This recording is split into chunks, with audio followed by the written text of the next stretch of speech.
Good afternoon. How do I know it's afternoon? Well, apparently it's siesta time. It's a rainy afternoon, that's why I'm not out on the infield. But also, this is my old trusty watch, my Timex Expedition, and you can tell it's beat to crap. I bought this thing back in 97 or 98. And how do I know that? Well, besides the fact that that's when I bought it, it was right before my daughter was born. And this thing, as you can tell, you can see the brass underneath the chrome plating.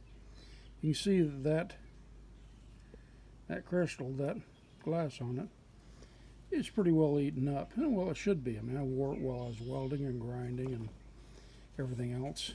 This watch has been stomped on by horses.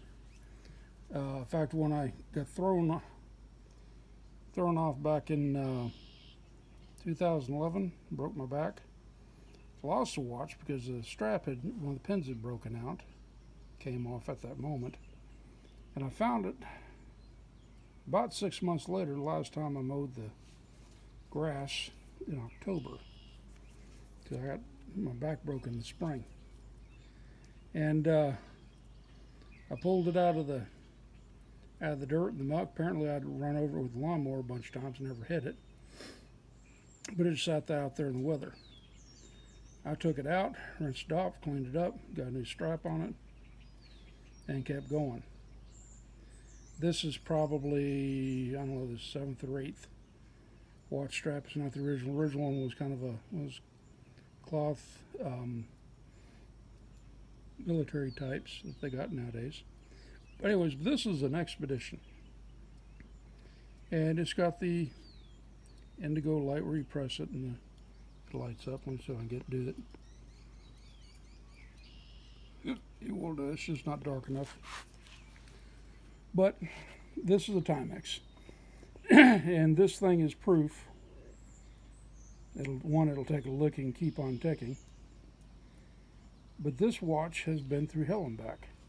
And it is my everyday wear watch. If you guys want a no nonsense, forget the bells and whistles, good, hardy, tough watch to wear.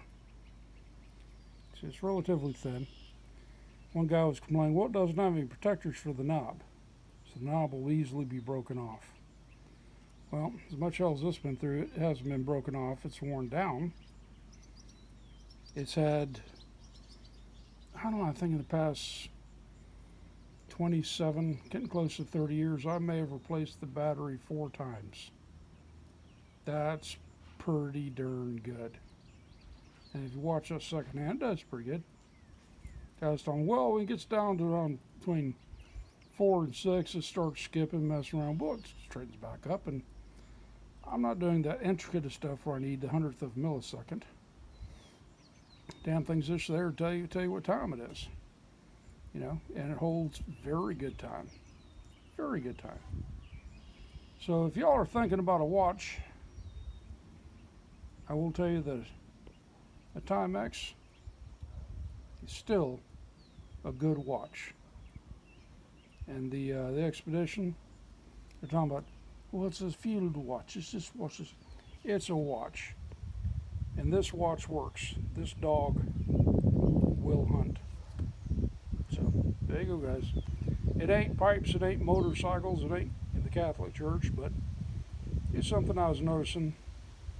Tomorrow, when the weather's better, I'll do a 12,000 mile review of the infield, since apparently no one else has. All the reviews everyone gives tends to be within the first 350 miles because they got his loaner bike, except for Stuart over in England. And I think he's probably got maybe about 3,000 or 4,000 miles on his. He's had his longer mine, so.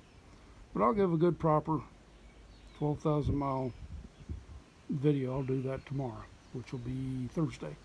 So, meanwhile, if you want to watch They go, people go, well, it's the classic 1960s and it's retro and all that. Screw that. It's a watch. It does what a watch is supposed to do. It does everything I ask it to and nothing else. All right, y'all. Take care. Bye-bye.